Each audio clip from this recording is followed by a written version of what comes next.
예레미야 20장 1절에서 9절까지 한 절씩 함께 교독하실 때, 교우들께서 읽으실 때 제가 함께 읽도록 하겠습니다.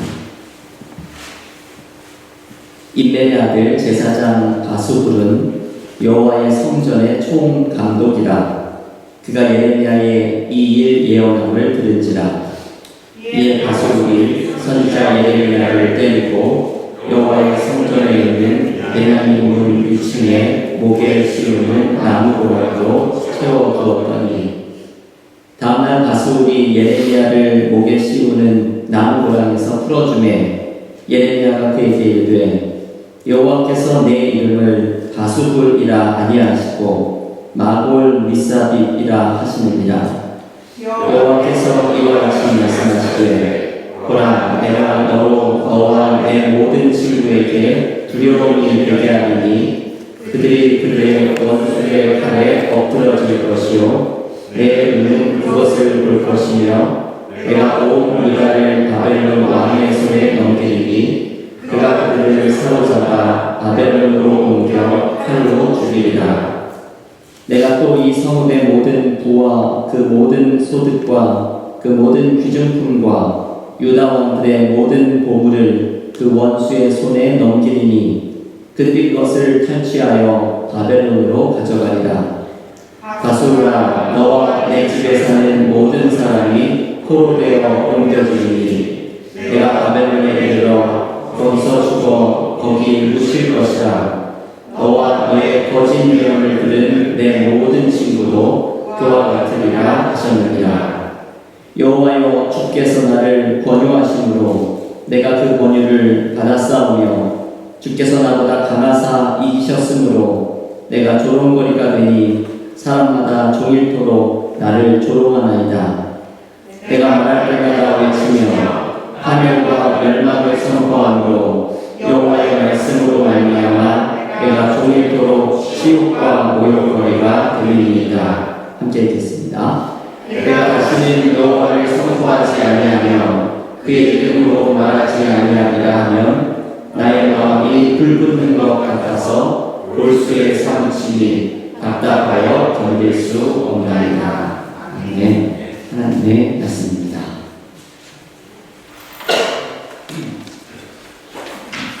오늘 본문의 말씀을 제가 잘못 적어서 예레미야 20장을 묵상하는 말씀인데요. 19장으로 주에 나간 것을 제가 정정을 해서 조금 다르게 읽었습니다. 오늘 예레미야 말씀 묵상 10번째 시간입니다.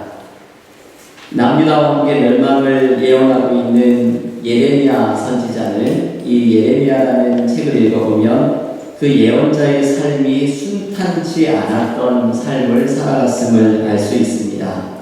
이 예레미야서를 읽어갈 때에 예언자 예레미야의 개인적인 모습들이 등장하는 본문이 소개됩니다. 예레미야가 받았던 핍박과 박해, 그 속에서 예레미야가 느꼈던 마음을 엿볼 수 있는 대목들이 있습니다. 오늘 우리가 봉독한 예레미야 20장의 말씀이 바로 그런 개인적인 예레미야의 마음을 엿볼 수 있는 대표적인 본문입니다. 오늘 예레미야 20장에는 개인적으로 박해를 받고 있는 예레미야의 모습이 등장합니다. 20장 1절에서 성전의 총감독을 맡은 바술이라는 사람이 예레미야의 예언을 듣습니다. 그 예언이라는 말씀을 보면 예레미야서 19장 15절에 나오는 예루살렘의 멸망에 대한 예언입니다. 여러분, 바술은 성전의 총감독을 맡은 사람이기 때문에 예레미야의 이 예언을 못마땅하게 생각을 합니다. 예레미야서 19장 14절 말씀을 보면 예레미야는 성전 뜰에 서서 이러한 멸망의 예언을 선언하고 있는 것으로 등장합니다.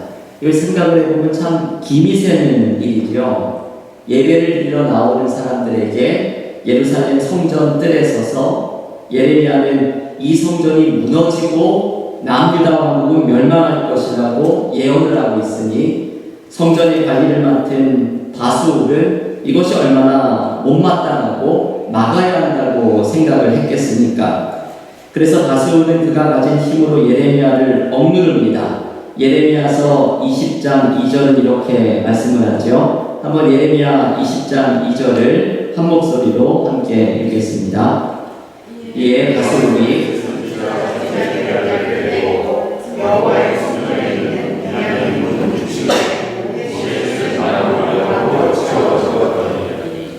이 예레미야 20장 2절 말씀을 보면 바스울이 예레미야를 힘으로 찍어 누르는 장면이 나옵니다. 예레미야를 때리고 선지자의 목에는 나무 틀을 씌워서 가두어 둡니다. 바스울은 예레미야만 누르는 것이 아니라 이 예레미야를 누르는 장면에서 결국은 예레미야를 통해 선포되는 하나님의 말씀 또한 침묵시키려고 하는 것입니다. 왜냐하면 예레미야를 통해서 전해지는 하나님의 말씀이 성전 총 감독을 맡은 바스울의 마음에 들지 않기 때문입니다. 바스울이라는 사람의 이름의 뜻을 생각을 해보면 그가 이러한 모습을 가지게 된 것이 더 이해가 됩니다. 바스울의 이름의 뜻은 형통함이라는 의미를 가지고 있습니다. 형통함을 추구하고 있는 이 사람에게 성전에서 이스라엘의 형통의 말씀이 선포되기를 바랐던 성전의 총감독자에게 예레미야가 전했던 멸망에 대한 하나님의 말씀은 받아들이기가 어려운 것이었습니다. 그래서 바스울은 그가 가진 힘으로 예레미야를 억압하고 그리고 하나님의 말씀이 들려지지 못하도록 억누릅니다. 여러분, 이 모습은 얼마나 우리의 주변에서도 찾아볼 수가 있습니까?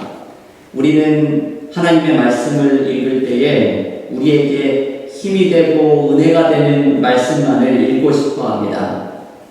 제가 이번에 한국에 갔다가 장인어른의 성경책에서 특별한 책갈피를 하나 보게 되었습니다. 올해 나에게 주시는 말씀이라는 제목으로 되어 있는 성경 말씀이 담겨 있는 책갈피였습니다. 이게 무엇이냐고 제가 여쭈어보았더니 한 해의 마지막에 드리는 송구 영신 예배에 나가면 교회에서 이 말씀 책갈피를 하나씩 나누어 준답니다.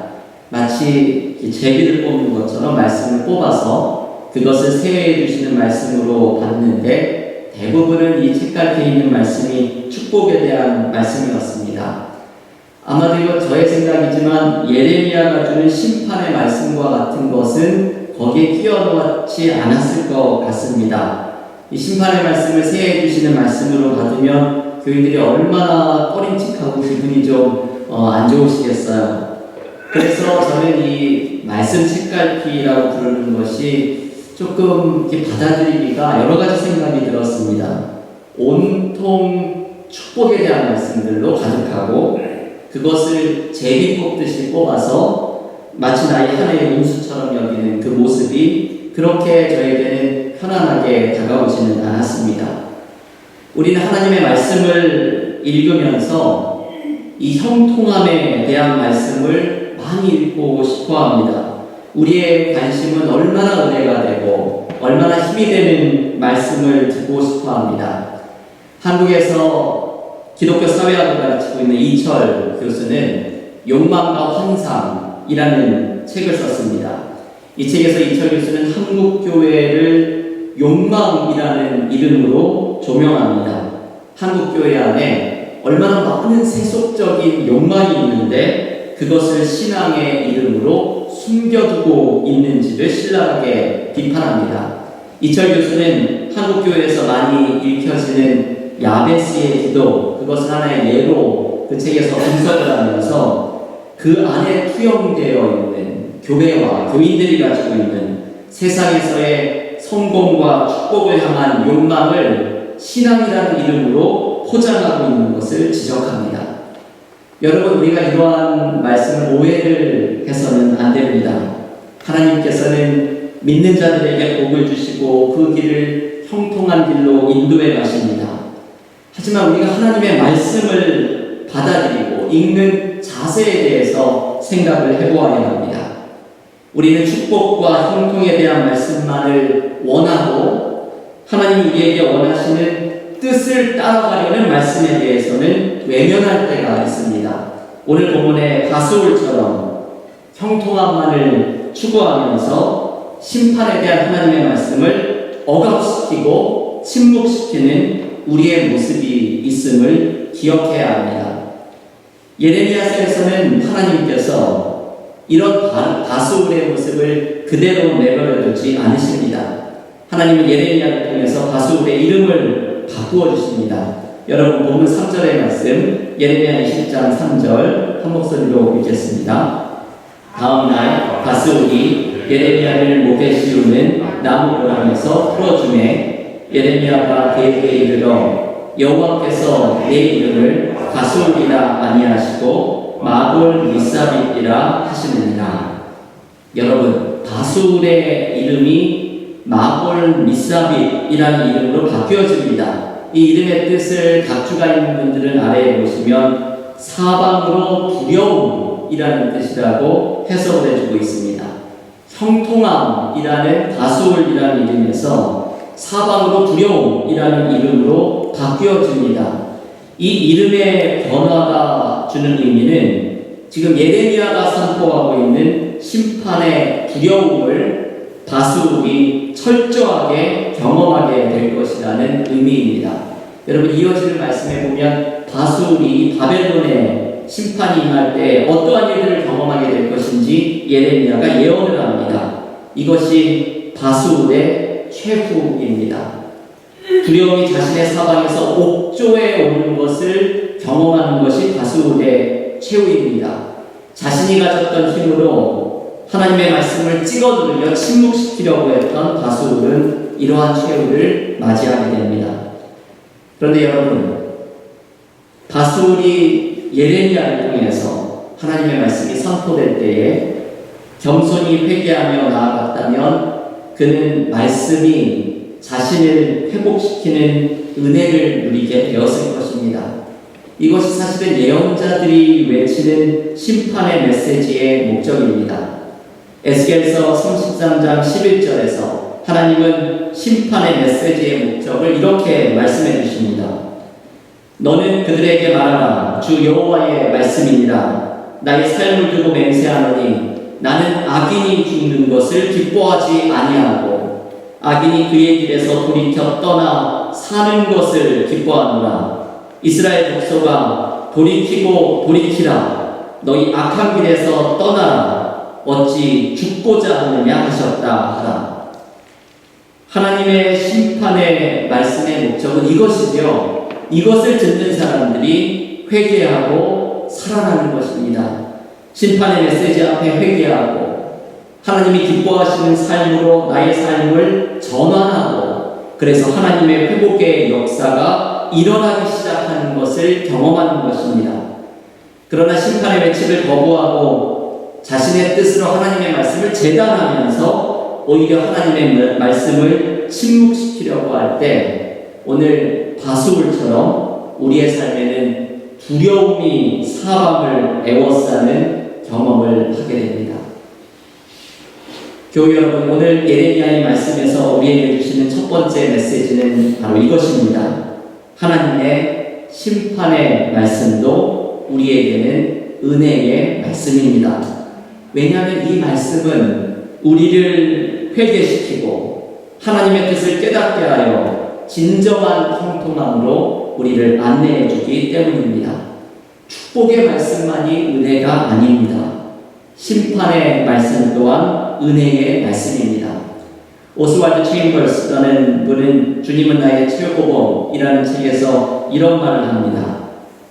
우리가 주님이 만드는 아름다운 포도주가 되기 위해서 우리는 먼저 부서져야 합니다. 당신은 포도알을 마실 수는 없습니다. 포도알은 으깨져야만 포도주가 될 수 있습니다. 여러분, 이 말씀이 우리의 묵상을 초대하는 말입니다. 우리 각자가 아름다운 포도주로 세워지기 위해서는 나의 포도알이 먼저 으깨져야 하는데 그것을 가능하게 해주는 것이 바로 하나님의 말씀입니다. 하나님의 뜻을 알려주는 심판의 말씀이 우리의 옛자의 포도주를 으깨어줍니다. 그래서 우리를 아름다운 포도주로 성장해 가게 합니다. 그래서 하나님의 심판의 말씀 또한 우리에게는 은혜의 말씀입니다. 교우 여러분, 하나님의 말씀 앞에 온전히 서십시오. 나의 생각과 계획으로 하나님의 말씀을 재단하거나 통제하려고 하지 마십시오. 바스울처럼 하나님의 어떠한 말씀을 듣지 않으려고, 어떠한 하나님의 말씀을 침묵시키려고 하지 마십시오. 하나님의 말씀이 나를 변화시키도록 나를 말씀 앞에 온전히 세우십시오. 그때 우리는 하나님의 말씀으로 온전해지는 은혜를 누리게 될 것입니다. 하나님의 말씀이 우리를 변화시키고 회복시키는 은혜를 풍성히 경험하는 믿음의 교우들이 되시기를 간절히 기원합니다. 계속되는 본문의 말씀에는 이 바술의 탄압에도 불구하고 예레미야가 예언활동을 계속해서 이끌어갑니다. 이것을 가능하게 하였던 이유가 소개가 됩니다. 먼저 예레미야는 하나님께 자신의 어려움을 토로합니다. 본문 7절 말씀, 예레미야 20장 7절에서 이렇게 말씀하지요. 여호와여, 주께서 나를 권유하심으로 내가 그 권유를 받았사오며 주께서 나보다 강하사 이기셨으므로 내가 조롱거리가 되니 사람마다 종일토록 나를 조롱하나이다. 예레미야는 하나님의 권유를 받으면서 말씀을 전하는 예언자가 됐던 사람이라고 이 7절에서 소개를 합니다. 그리고 이 7절에서 나오는 주께서 강하사 이기셨으므로 라는 표현처럼 주님의 강함에 예레미야는 순종하면서 하나님의 말씀, 특별히 남유다를 향한 심판의 메시지를 전하는 예언자가 되었다고 말을 합니다. 그런데 이렇게 하나님께 순종을 하면서 말씀을 담당하는 예언자가 되었지만 이 예언활동 앞에서 예레미야에게 돌아온 것은 사람들의 조롱입니다. 여러분, 이어지는 8절 말씀에 보면 예레미야가 종일토록 치욕과 모욕을 가했다고 말을 합니다. 바술에게처럼 매맞음을 당하기 일쑤였고 몸이 결박되어 감금을 당하기도 합니다. 나중에 예레미야서가 진행이 되면 이 남유다의 백성들에게 잡혀가지고 목숨을 잃을 뻔한 죽임을 당하는 위험을 경험하기도 합니다. 이게 예레미야가 경험을 했던 핍박과 박해입니다. 그런데 여러분, 예레미야는 이 박해 속에서도 하나님의 말씀을 증거하는 사역을 멈추지 않습니다. 예레미야가 이 말씀 사역을 멈추지 않았던 중요한 이유가 있습니다. 그것은 그 마음에 불타오르는 하나님의 말씀을 향한 뜨거운 마음 때문입니다. 여러분, 오늘 본문 9절 말씀이 참 귀한 말씀을 담고 있는데요. 예레미야 20장 9절을 한 목소리로 함께 읽겠습니다.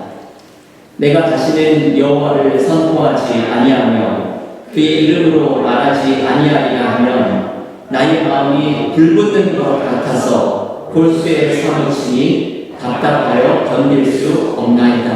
아멘. 여러분, 이 말씀을 보십시오. 내가 말씀을 전하지 않으면 마음이 불붙는 것 같아서 답답하여 견딜 수가 없다고 예레미야는 고백합니다. 예레미야는 천상 예언자입니다. 하나님의 말씀을 전하지 않으면 마음이 불붙는 것 같아서 견딜 수가 없습니다. 아무리 자신이 핍박을 당하고 사람들의 조롱거리가 되고 죽음의 위협을 당하여도 그의 마음에 타오르고 있는 말씀을 향한 불길을 숨길 수가 없어서 예레미야는 거리로 나아가 하나님의 말씀을 전했던 사람입니다. 예레미야는 말씀의 불로 타오르고 있었던 사람입니다.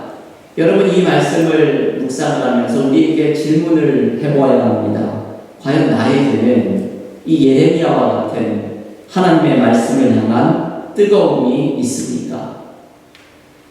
안도연 시인이라는 분이 쓴 너에게 묻는다, 아주 짧은 시이죠. 그 시는 이렇게 말을 합니다.